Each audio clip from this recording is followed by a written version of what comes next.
This is The Culture. Hello and welcome back. We are talking about The Golden Bachelor once again. This is another episode of the Cinema Wave podcast.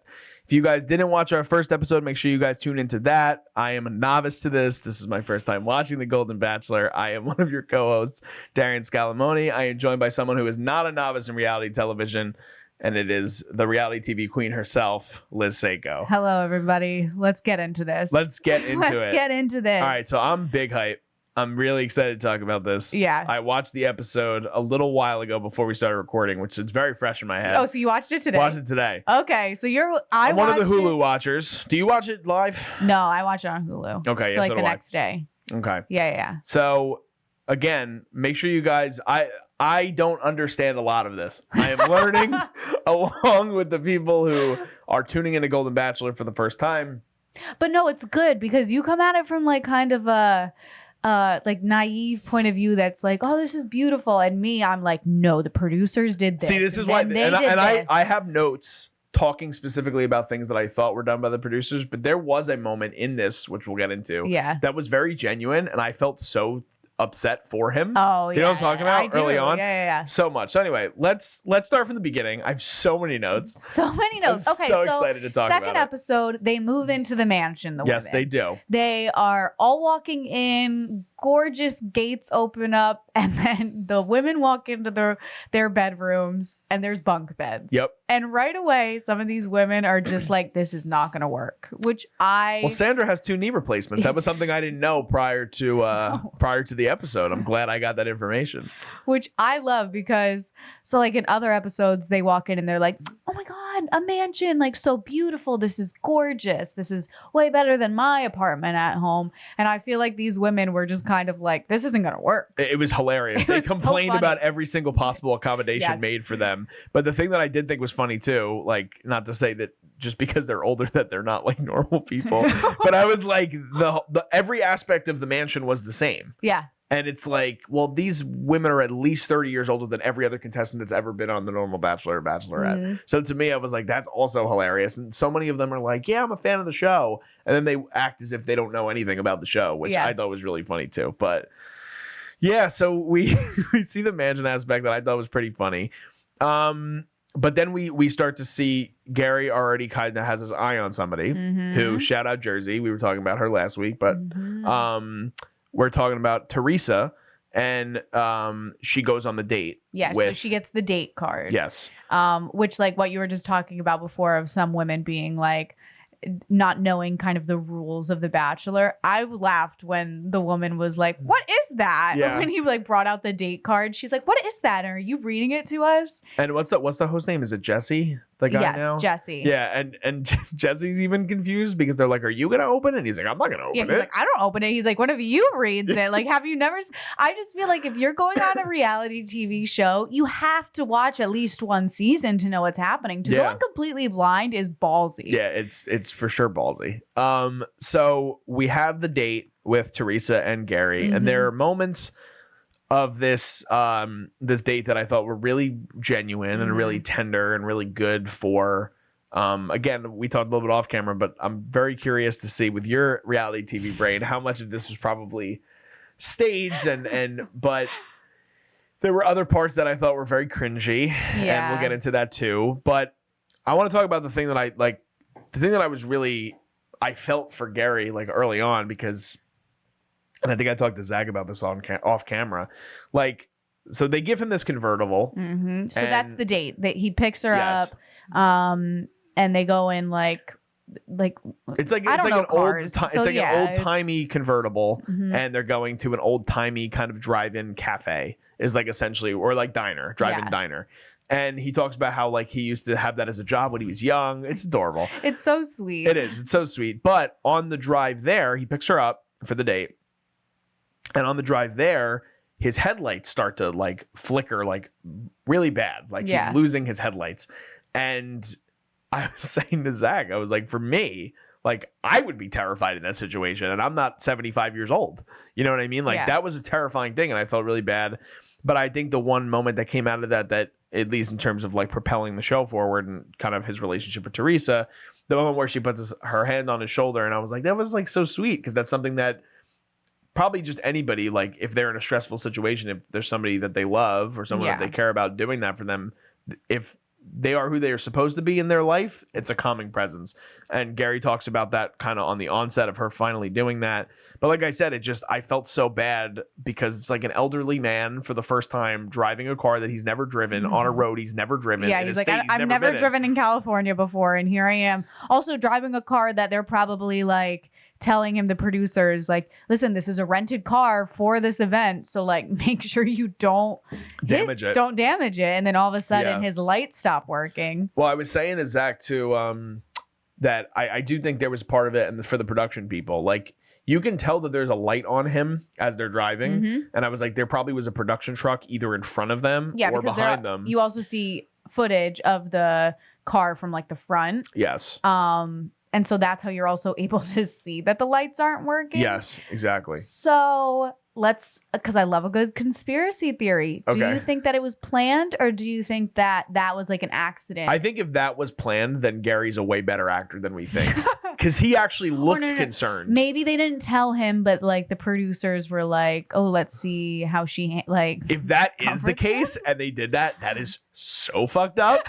Because this dude is an old man and he doesn't know where he is. And that's so messed up. But you know, like, I don't think it was planned. I don't think so either. Like the optimist in me is trying to be like, no, that was like genuine. I actually don't think it was, because I don't think it was as long as they made it seem in the cut. I would agree with that. It probably was like a 10-minute drive. He had to get on the freeway for like 8 minutes. Maybe not even. Like, honestly, it was probably just like going from one exit to another. But also, he probably pulled over on that highway. And then production was like, just drive the shoulder. Just drive the shoulder. We just have to get you to the front. And then they edited it to make it look like it was like a 30-minute long drive. That's a fair point. They almost didn't survive. Yeah, because I would agree with you. I definitely don't think it was. I mean, if they were putting a man like that in harm's way for a long drive. Also, like any driver, if your lights stop working, you pull over right away. So I guarantee they pulled over, and then production was just like, we just need you to get there and then we'll fix it. Yeah. So ridiculous. Yeah, because they were filming the whole time. Yeah. Like if it was an actual problem, they would have cut it and then been like, okay, we're not going to show footage of you guys driving there. We're just going to show you. I mean, they don't cut everything that's not good. So I guess. There's always room for them to mess around with things that are not great. Yeah, but yeah, I think it was genuine. But so they finally go on the date. They get to this diner. And I thought it was a really nice and genuine moment that he has with Theresa, where they're and I'm going to approach this from a perspective of like everybody, because I think it's really genuine to see that they're finding comfort in loss, and that Gerry lost his wife and Theresa lost her husband. And it's a very relatable thing, not only for people that are elderly, but like anyone. Like if somebody loses a parent or someone loses a sibling, and then they talk to somebody else that has lost somebody, and they can have that relatability of someone that understands that and they can empathize, that's like genuine. So I do think the connection in terms of that was really good, and I saw the connection kind of form, and he gives her the rose at the end of the date. But the one quote I have written down that I thought was like so sweet, I have written here that it made me weep, which is not actually true. But when he talks about how you're lonely and you just want someone to talk to about the sunset, I know, I was like, oh my God, Gerry. But at the same time, it's like, yeah, like it is true that you want a partner that you can just be open with and you can be vulnerable around. And I do sense early on that he is getting that more so with Theresa. I don't think it's a ploy by like the editors or the producers. No, I think she's genuinely on there just to find a connection with somebody, because she went through the same thing as him. We kind of talked about this on the last episode, that this season I think is going to be pulling on like the audience's heartstrings 100%. More. And they're already doing that. Just from also when Theresa was getting ready for the date, she was opening up about like her husband who had passed away. And she married when she was 18. I know. So crazy. Crazy. And so she's able to open up too, in like a very nice way without, I think that the producers do a really nice job of just letting her story be told rather than trying to manipulate it. So do you think in other variations of The Bachelor, Bachelorette, that they do a lot more of that, where like even sob stories, they'll manage to turn it or spin it in a way? I'm trying to think, maybe like in the earlier seasons, like if somebody came on and they had a long-term ex that they were together for a long time, they make it very like, oh, well then why are you not with that person anymore, or like what was wrong in the relationship? Yeah, and so they try to find them. Yeah, they try to find like the issues in the person as well as the relationship. Or if somebody just came out of a relationship, they make it seem like, oh, well, are you actually ready to go and commit to somebody else? And then on the other hand, if somebody hasn't been in a relationship ever and they are just trying to find their first love, then they kind of question it of like, well, why have you never dated anybody before? Yeah. So I like that the producers are just letting these women tell their stories without having to use it as motive almost. I agree. And I think that might be, again, as someone who hasn't watched a lot of these types of programs, like I can appreciate the tenderness and the reality of what this means for a lot of the women involved. Like this is them really trying to find, for a lot of them, a second love in life and try to kind of rekindle something that they haven't felt in a long time because they had either lost a spouse or they're divorced or whatever it could be. So I do think that, I think you're 100% right in terms of like kind of pulling on the heartstrings. You get a glimpse of drama in this episode. It's not really a lot. We'll get to that. But I do hope we start to see, and you see it in the montage at the end of this one. Yes. Even more so that like shit's going to start hitting the fan. And the one thing I do appreciate though, because I do think it's true to who these women are, assuming as a viewer, so much of it is not based in like, oh, like fuck this bitch. It's based in like, I don't know if I can continue to kind of fight for the attention of somebody at my age. Like this is asking a lot. Like I'm competing with other women and they all like are very friendly, even early on. Like they're very friendly with one another. You can kind of tell, and they don't want that rift. Yeah. Because they're just women relying on one another and their experiences in their lives. And you have to think like, this is no offense to anyone who potentially has competed on The Bachelor or Bachelorette before. A lot of the contestants that have been on those shows lack a lot of life experience because they're young people. Well, it's more cutthroat. Exactly. So I am intrigued to see sort of the ebbs and flows of how the season continues on. And I think that we talked a little bit early on about how we thought that humor wise, we thought this episode was a little bit funnier than, I mean, the first episode's kind of cut and dry. It's very obvious. Yeah, it's literally just trying to give you as much information as possible, the first episode, to show you, one, all the contestants, and then also kind of get you on Gerry's side of like, okay, I do want him to go find somebody, which I think they do. They just picked a really great first Golden Bachelor. I think he's a very kind of soft-toned person. He's not like aggressive. He is letting these women tell their stories as much as like he tells his, which is nice. So I think his storyline sets the tone for how the rest of the season is going to go. Because think about it, if it was a bachelor who just came from like a nasty divorce, like that would have had a completely different tone, because he might have been like, oh, you remind me of my like ex-wife. And then like, you don't know. So such an interesting tonal change.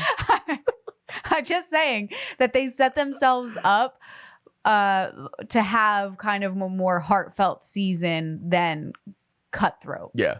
Totally agree. But the one thing that I do think that plays into Gerry as a human is that he can be a little cringy sometimes. Very in terms of the way he says things. Not that he's an uncomfortable person, but just the way his vocabulary is. Like, it's just interesting. So at the end of the date, we get this moment where they, like, yeah, it's very genuine, it's very tender, and then all of a sudden it starts to creep in and starts to crescendo, and Don't Stop Believin' by Journey hits, and every time I hear the song, I think about Tony Soprano potentially dying. So to me, it's like, this is a complete. And then Gerry hits that. And then 180. My favorite is he's like, don't stop believing. Cue music. Then like cut to Theresa's face, who she's like, wait, what's happening right now? Because she isn't in that realm of like production and make a show out of everything. It's ridiculous. It almost feels like the way that they edited that whole scene is like, you know, those shows where the reality shows where it's like the gotcha stuff. Yes. That's exactly what it felt like. And I was like, this is too much. Can we stop now? Like, and I don't know, like flash mobs, people like flash mobs. Flash mobs to me are like one of the most uncomfortable things ever. So an ick for watching, oh, such an ick for me. Watching a flash mob play out on reality TV, I was just like, I need to go. Like, and then right after that scene, which like, I want to hear your thoughts on that scene as a whole anyway. But we go from there to the group date, and we have this guy asking him to do Blue Steel and James Bond, and I was like, "What is happening?" Like on this show. But I want to hear your thoughts on the flash mob in general too. The flash mob for me, I just was really I want them to come out and say like, whose idea was it? Was it Gary's? Of like, I love a good flash mob. Like let's have a flash mob come out, or was it a producer that was like, if we're doing a drive-in, we got to have this become like a musical number. Like, I want to know what the decision making was behind the scenes of how to get here. And it's so cringy, but I feel like they do it because they don't want to do basic dates. They want to make everything heightened for television. Yeah, of course. I just really appreciated Theresa's response of like, what's happening? Yeah, it was because that's how a normal person would react. That's how a normal person would totally react if you're on a date and then all of a sudden they say, "Don't stop believing," and then somebody jumps on the table and high kicks and starts belting "Don't Stop Believing." I also would be like, "Wait, what's going on right now?" I would like run. Like I would. Yeah, I'd be like, honestly very uncomfortable. Right now, I wouldn't. I'd be like, "No, stop this. I don't want this to happen." Yeah, it would be really. But she really went bad. with it. She looked like she was having fun, and then the entire like, I don't know if it was an actual restaurant. Or, like that whole place could have been random. Like, yeah, and so what I think probably happened, and this is again just thinking from a little bit of a production standpoint, but the other thing is that they're older people, which is interesting, but. I feel like they probably shut the place down. They had a couple people that were actual workers there, and then everybody else was a hired, obvious actor or dancer, and they had them show up. But it's like you have to close that place down. So, well, the one thing is that ABC has the shit ton of money. They've got the money to. So it could have really been realistically like 8 a night, but a lot of places they don't let you do that until like after they close if they're a real establishment. Well, this totally could have been at 2 a.m. That's what I was thinking. Yeah, and it's like how crazy is that if they have like these older people like just filming at 2 a.m. I mean, okay, so I think I had mentioned this on the first episode. Is that first night they usually film until like I want to say like 4 a.m. Jesus. Yeah, they start at like. I mean, I don't know what time they start. I've never been on the set, but it's come out that like they do keep them up at night because then if people are overtired, they start to say they start to say things that they normally wouldn't. That's fucking nuts. It's a tactic. It is. Of course it's a tactic. All right. So we move on from the flash mob. Then we get the group date. Yes. So the group date, we start to get some drama. Which I feel like they also just kind of jump. The one thing that I didn't love on this episode is that I don't think they were spelling things out like they usually do. Like they were just Can you explain that to me? Yeah. So like I think they could have been like, so for example, who's the one that got the first impression rose in the first episode? Faith. Faith. She wasn't involved in the group date. And so not at all. Usually. Oh, wait, she wasn't in it like at all. No. Oh, you know what's crazy? I didn't even realize that. Well, so that's the thing is usually it's then like, okay, here's another card. These are the women that are getting chosen to go on a group date. Okay. So it's not like, oh, Theresa got her own date. Everybody else goes on. Some people don't get to go on a date. And Theresa week. Wasn't in that. Yes. So some people don't get to go on the date. But so the only two that didn't get them were the ones that got roses at that point, because at that point, the only ones that have gotten roses throughout the 1.5 weeks at that point, I guess, because we're maybe halfway through the episode at that point, maybe a little bit less than that.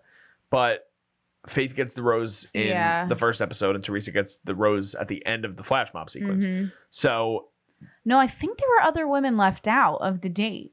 It usually is like a few people that don't get a date that week, and then they start to, and then they'll show them at the mansion being like, "I didn't get a date. Like, oh my god, I need to get some one-on-one time with him." So I think that I think they totally missed a segment of explaining. Like, okay, these are the women that are going on this date. And then instead they just completely cut to a new day and was like, okay, go get costumes on. That was interesting. Yes, because I didn't even piece that together. No, so I think they should have explained that better, but I don't know. Maybe they just needed to show, maybe they didn't have time, or they didn't have the best reaction. I was just saying, maybe they were at the group date and they just didn't really thought that they got enough from them, because we see a lot in the group date from I was gonna say characters, from some of the women. They are characters, I guess. They are, but some of the women that we hadn't seen as much from the first week, I should say. Like Nancy. Nancy comes out of left field. Nancy completely came out of left field. Where so basically for the people who the group date is essentially that there's this photographer named fucking Franco. And this dude was too much for me. I just like... He was great. He's been on a past season. Yeah, Gerry comes in. He's like, everybody knows who Franco is. And I was like, I don't know who fucking Franco is. You do. Now I do. So the first thing I have actually written on my notes, I have to read this verbatim. It says, I knew Leslie would stir up some shit. And she totally does because Natasha runs over and just grabs something. Yeah, and then Leslie's like, "Well, I'm a hippie, so like I should be wearing the hippie outfit." Not to her face, but like we get all these asides, and I'm like, "Oh man, I knew Leslie would be the one to stir something up." But anyway, so like going back to Nancy, they have these group photo shoots, all different themes for romance novels. For romance novel covers. Which, side note, what do you think's cheesier, the photo shoot or the flash mob dance? Like, what is cringier to you? Well, to me personally, I think that the flash mob for me would be way worse. Yeah. However, I do think in terms of the way the scenes played out, I think the photos was a little bit more cringy to me. I think that they were very uncomfortable, probably for some of the people on the show. I could definitely imagine. But then we get a real genuine moment, which is like out of nowhere. Out of nowhere, like you're talking about people being uncomfortable, and you were alluding to Nancy. So Nancy is in this shoot that is, it's her, Ellen, and Sandra, and they're all in wedding dresses. Yes. And Nancy like has this crazy emotional reaction, rightfully so. Yeah. Where she talks about how she's reminiscing on the last time that she was in a wedding dress, which was to her past husband. And so she's just having a lot of emotions come up from that, which like totally understandable. But it kind of was a hard cut to all of a sudden her crying. They didn't really show like the build up to it, which again, my head goes to one of the producers was talking to her. Found something out. And either was putting like the kernel in her head of like, oh, like, what did your wedding dress look like on the day that you got married? Or like trying to get some emotion going. Or they heard her talking about it and then kind of were like, oh, we want to film you talking about this. So you think they like made her cry? Like how does that aspect then happen? Not make her cry, but she was crying. But like, they definitely like they produce. No, 100%. But I'm saying like they if she isn't crying on command, which I'm sure she's not, something has to be said to her. There is totally moments that when they don't have a camera on them, there is one producer that is sitting down on a couch or a chair, like talking to them, being like, oh, like, how is this affecting you? Like you wearing a wedding dress for the first time. To make them feel something. To make them just start something to happen. Because otherwise, if they didn't have that segment of her getting emotional, that would have been the most boring group date ever. Yeah, but also I think it helps her character, which it did. It totally did. Because we neither one of us, I think, even mentioned her. No, from and the first actually, episode. So she ends up going and taking a picture with Gerry, and then in the middle of it, he's like, "What's going on? What's wrong?" And she was like, "I'll tell you later. Let's just do this." Yes. Which one respect, because some other people I feel like would have been like, "Oh my god!" Like, I love that she. Right now. I love that she says, "This is a hard day for me," and he doesn't hear her, and then he goes, "What did you say?" And she goes, "Don't worry, I'll tell you later." Yeah, like she doesn't make it a big deal. Yes. She's like, no. Like, if I'm gonna, like, she's not building the story up. She's like, if you want to know, I'll actually tell you later, not in front of everyone. And then it cuts to her waiting for him and him coming up to her and them sitting on a bench. And pretty much she just tells him the situation. But when they were talking on the bench, I was kind of like, oh, like they're talking to each other as like companionship or like friendship. I didn't not get a romantic any romance. Neither did I, but I actually have it written here too. One of the only things that I really thought, I was like, Gerry couldn't even figure out that there was really something wrong with her. Like when they were taking the pictures. Like at first he didn't realize something was wrong, and then he realized something was wrong. Yeah. And then she's like, don't worry about it. And I think then he kind of just snaps back and, all right, well, I'll just take pictures. So I was like, was it a producer that was like, all right, Gerry, so listen, here's what's happening with Nancy. We want you to go over there because we think it would be important for her to, like, you know, talk about her story and you can hear it from her too. Probably. Because then what happens afterwards is so funny. And it really shouldn't be, but he starts to compare the situation with his own story. I know. And so her story, again, like you had said, is that she is feeling really emotional because she's wearing a wedding dress for the first time since she had married her first husband. Gerry then decides to say, I have something that is so similar and I feel similar to you because every time I smell cinnamon, I think about the cinnamon treats that my ex-wife, my former wife used to make for me. Yeah. And to me, I was like standing there mouth agape, like, how the fuck? Like, this is the comfort did that these correlate at all? Like, yeah, like I was just like, and I honestly laughed like a lot because I was like, this is hilarious and this is so out of left field. And this is something that no one would say. So they were like, probably like, all right, let's just listen to what she has to say. She's feeling emotional about something. We just want you to get to know her a little bit better. Mm-hmm. And he was trying to think on the spot. And what he thought on the spot was cinnamon treats. Cinnamon treats. Like, what makes me think of my wife? It was I know. So ridiculous to me. I feel like that was the first time that I was like, that, and that kind of was like, okay, there's no connection between the two of them. I was like, I don't feel the vibe at all. Like, it seems like it's just friendship. And then that kind of is just where it ends off. Then we go into that leaves us there. Then we have the montage, which I did appreciate when he starts to talk about. He goes, I'm starting to get to know everybody a little bit better. Yes. And you start to get tidbits about every single contestant on the show, which I appreciated, even if it's in those bite-sized little things, because for the viewer, it's hard early on to keep track of everybody. Distinguish like people and who exactly they are and what they do for a living. Exactly. Their personality. I do like the way that they kind of edit together the montages in it, because montage to me doesn't work in a lot of things, but for reality, it seems to work really well. Mm-hmm. And then we have the sit down with Leslie. So the sit down with Leslie, Gerry is obviously very sexually attracted to Leslie because he's said it so many times already. He's very interested in her. Very interested in her. She's beautiful. She is. Yeah. Then we get the reveal that she has hearing aids. She has hearing aids as well. So let's hear Liz's take. Are they fake? Are they planted ones? You think they are? I don't know. I just feel like.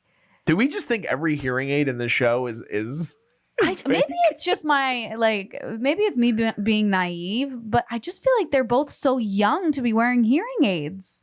Well, he's 71. Yeah, and she's Leslie's like 60, I think, right? Yeah. I just feel like that's so young. But then it also makes me really laugh that here this woman is trying to make a connection with him, and the thing that she thinks to get herself to stand out is like, ooh, Gerry, matching hearing aids. Well, it worked. It works. But I think anything would have worked. Like, I think because he's just attracted to her. Yes, I think so. And I think she knows that, and I think she's like leaning into it, because then she's like, you can whisper in my ear anything now, and then I'll be able to hear it. So there's our sexy Golden Bachelor moment. And then he whispers something in her ear that she doesn't reveal to the audience, because the producers ask her like, oh, what did he say? And she's like, I don't even remember what she says. She says some things. Like, she goes, some things I need to keep to myself. Yeah. Like kind of playing. So I know. We're not. My question is, what do you think? We're not doing this. There's no way that we are going to speculate what a 71-year-old man. Okay, but just who has not. Do you think it was more like, oh, like you're beautiful, or like something very nonchalant? No, I don't think it was that. I don't think it was as vulgar as some people might anticipate, but I definitely think it was something that was corny, and it was something that a little naughty. Yes, that's a good way to put it.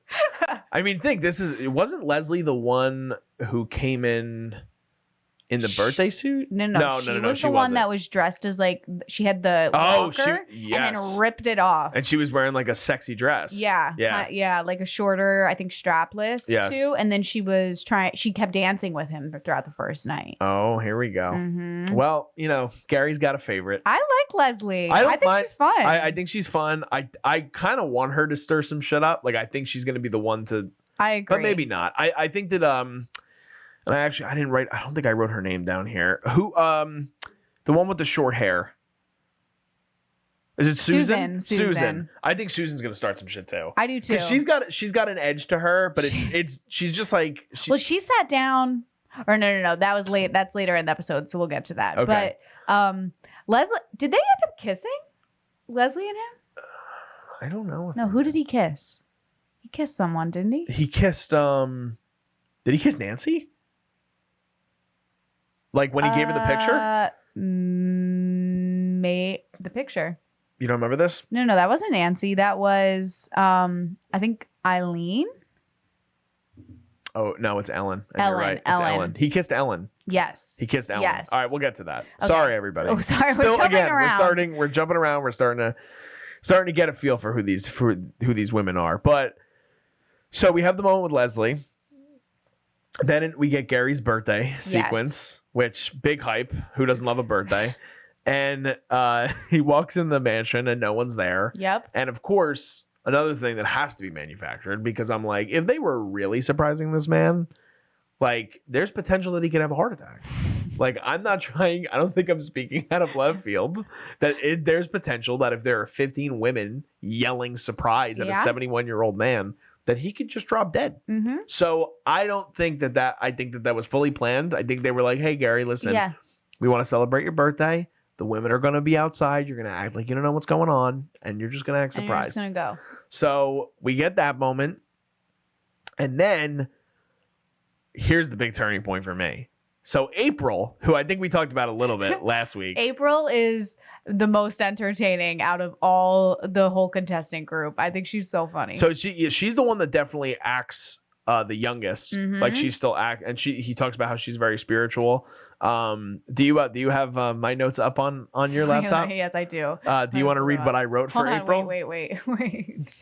We have to hold on. I don't have it. Okay, so as Liz, but anyway, April basically has this moment, and Gerry has a few little individual one-on-ones with everybody, and again in sort of like a montage fashion, but they each have their moment with him.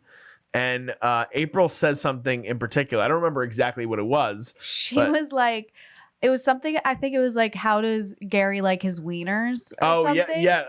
No, they're cooking hot dogs on the grill. Yes. And she goes, I wonder what Gerry's wiener is like. It's something like that. I don't think it was that forward. I think she was just kind of like, I wonder how Gerry like, or how like Gerry like takes his like wiener or so. I don't know, something like that. And the women were like, and like started screaming a little bit. I wrote on the note, April with the dick jokes. Yep. So she's bringing it. She's ready to go. Gerry also just loves, I think, how playful she is, and she's different than a lot of the other women on the show. She doesn't care. She doesn't. Which no. I'm taking a liking to her. I think she's fun. She's different for the show. Her being, because she's kind of like the personality of the season so far, and we're only 2 episodes in. I know exactly what you're going to say. What do you think I'm going to say? She's going to be the first Golden Bachelorette. I could totally see her being the first Golden Bachelorette. I could 100% see her being the first Golden Bachelorette. And I think it's going to be between her and Leslie. I think that if they don't get picked. Yeah, I don't think Leslie, I think, has a better shot than April, but I think I wouldn't pick either of them right now to win. Mm-hmm. But those two, I think, are the prototypes for what they're potentially looking for the Golden Bachelorette. So I could totally see that. Yeah. And then he has kind of like a one-on-one next with Susan, actually. Yes. Who starts going on about cooking. And she's like, oh, I made this. I'm making meatballs at 7 a.m. in the morning. And she's like, I just love it. So I could see her, just because she definitely has that like Italian vibe, I could see her kind of getting a little not aggressive, but a little bit more. She has an edge to her. Yeah. Or like, I want Gerry, I'm getting Gerry. Yeah. I can see. Well, she's already alluded to that, I think, in the first 2 weeks. Mm-hmm. The first week, her and Kathy of the two, they keep cutting back to where they're like, I wish I had more time with, or she drags him away. Yeah. For that moment too. So they surprise him, and she's the first person to grab his hand, and she's like, I'm going to have my moment with Gerry. Yes. So I do think that she could, and like you said, aggressive isn't the right word, but maybe aggressive in a sense that she wants the attention. Mm-hmm. So I think, and she obviously eventually gets a rose. And then we get to the faith part of it all, which was, again, for whoever hasn't watched our first episode, welcome. But I predicted Faith to win the whole competition. So again, this is novice brain here. She's barely in the second episode. Yeah, and she's insecure about it. She's super worried. insecure about it. I do appreciate that they do give her a moment, because if they just completely shut her out this episode, I think everyone would have been like, what the fuck happened? Because he was like so impressed with her in the first episode. So I'm glad that they have that moment. I'm glad. Do you think that was a producer thing too? You think they were like, go over there and tell him? Maybe. Because she talks about in the end too, she's one of the last ones to get a rose. And she talks about how how they do the lead in, whether or not someone's going to get a rose. She's like, sometimes you have, what does she say? She's like, sometimes, you know how sometimes you're in a relationship and you just feel like everything is on and then one day it's just off. I was like, is she losing faith for Gerry? That didn't mean to do that, but. Listen, I think it's just also to show that they're never safe, kind of. Every week it is different, because he is trying to get to know he's trying to get to know all these people at once. It's like he also can't focus completely on one person. He does need to go and meet all the other women first. But yeah, I said it because I was thinking that when you were like, because you had said like, oh, Faith, I think is going to go to the end. And I was like, I don't know. I don't know. Based on this, I would say I would be hard pressed to still believe that. But have you changed? No, I think we need to see a little bit more play out with her. I still think she's an appealing option for him. That's why I think it's kind of hard. We got to see. I'm still Theresa. You're still Theresa? I'm still Theresa. I think that another one that wasn't in this week for a while. Actually, no, it was Ellen, Ellen is the one whose friend passed away, right? That's Ellen? Yes. Ellen, I think, is like almost a shoo-in to be in the bottom three. Well, I think that there's a because she's another one that doesn't get a lot of screen time, but they purposely made sure they showed that he gave her a gift from the group date, and he says to her, he goes, I really like you. I really enjoy talking to you. And there's something that's different about her comparatively to everybody else that I could just see. There's like a calmness to her. There's a genuineness to her. And I think that, again, I'll probably give a prediction every week. Someone else that's going to get to the end. But I would say Ellen is the one that I think had a big step up this week for me. And I mean, so did Theresa. I mean, Theresa has been one of the top flight people, sort of. She got a kiss on the first episode. She did. But then Nancy came out of nowhere this episode. Yeah, Nancy for me, because I literally was typing. I was like, oh, Nancy, like just a friend, probably not going to make it for like a few more episodes. And then all of a sudden she gets a rose. And I was like, what? Yeah. So should we move into the rose? Who got the roses, the rose ceremony? Yeah. Was there anyone that you were surprised that didn't get picked? Oh, that didn't get picked. Not really. Not really. I mean, Natasha was one that I do think I thought he was hitting it off with sort of a little bit, but I think it was more so people that I was surprised that just kind of came out of nowhere. Okay. So first thing is the fourth row, and they do it in order, right? They do the selections in order. In what order? Like the way that they show it on the show, it's based on who he's picking first. Like it goes in an order. I don't know. Yeah, I don't know either, because they cut back and forth to the roses, but then they show the women at the end. So like when it gets down to the final two. Yeah. But like the way they edited it, so Theresa and Nancy already have their roses. Leslie gets the next rose, which I thought was like, we still kind of saw that coming. Joni has that weird moment with. Who's Joni? Joan is the one who he talks to on the bed. On the bunk bed, the one who. Oh yes. And she's like, it's your birthday. Which, by the way, what a beautiful woman. Didn't even recognize or realize she was on the show until this week. No, she's like the diehard Bachelor fan who, remember in episode 1 when they put the first impression rose out? She's like, oh my god, that's the first impression rose, and I laughed because I was like, oh, this woman knows what's happening. She didn't stand out to me in the first week. Okay, this week she gets that moment with him, and she's like the first one besides the two that already besides Leslie too that gets. So she gets a rose early, but then Edith gets a rose right after her. And exactly my point. I wrote random AF because I was like, this woman, like, she barely got any time. And we didn't address, by the way, for the people, hopefully you guys already picked up on this. Someone left the show. You are aware of that, right? Okay, yeah. So someone left the show. So going into this episode, they had 15 women. He had to narrow it down to 12. Yep. So Edith was the one to me. And then Christina, towards the end, who was another woman I don't even remember. Like, I don't even remember her name. I don't remember her being a part of anything. Christina, is she the one with the like couldn't long even gray tell you hair? Just have it written here. Couldn't even tell you who she is. Couldn't even tell you. Let's see. So then we get the bottom three that he picks. There's Faith, then we go to April, and then it's Kathy. So Kathy's another one that's like, she's growing on me a little bit. She's a character for sure. She's not gonna win, like definitely not, because I don't see any like connection between the two of them. Not even a little bit. But she is there to stir that pot and make sure drama is happening. For sure. So I think that I think a lot of them. Oh yeah, Christina. I don't even recognize her. Actually. Exactly my point. But then who is Edith?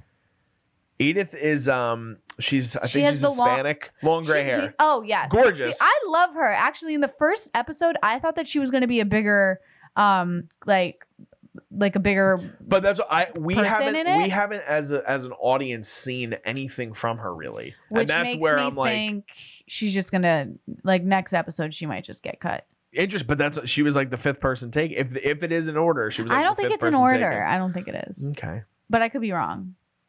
I don't know. I don't know either. Wrapping up, final thoughts. Before we started recording, I was actually surprised based on what you had said that you can give your thoughts. I liked the first episode better than this one. I thought that this one, was a little bit funnier. It made me laugh more, but I thought it was just kind of boring at a certain point, and a little bit too cheesy. Like, I'm all like, I know Bachelor is all about like these grand gestures and like over dramatic moments, but I felt like they had two cheesy dates. It's like, okay, have one cheesy one, but then like one realistic one.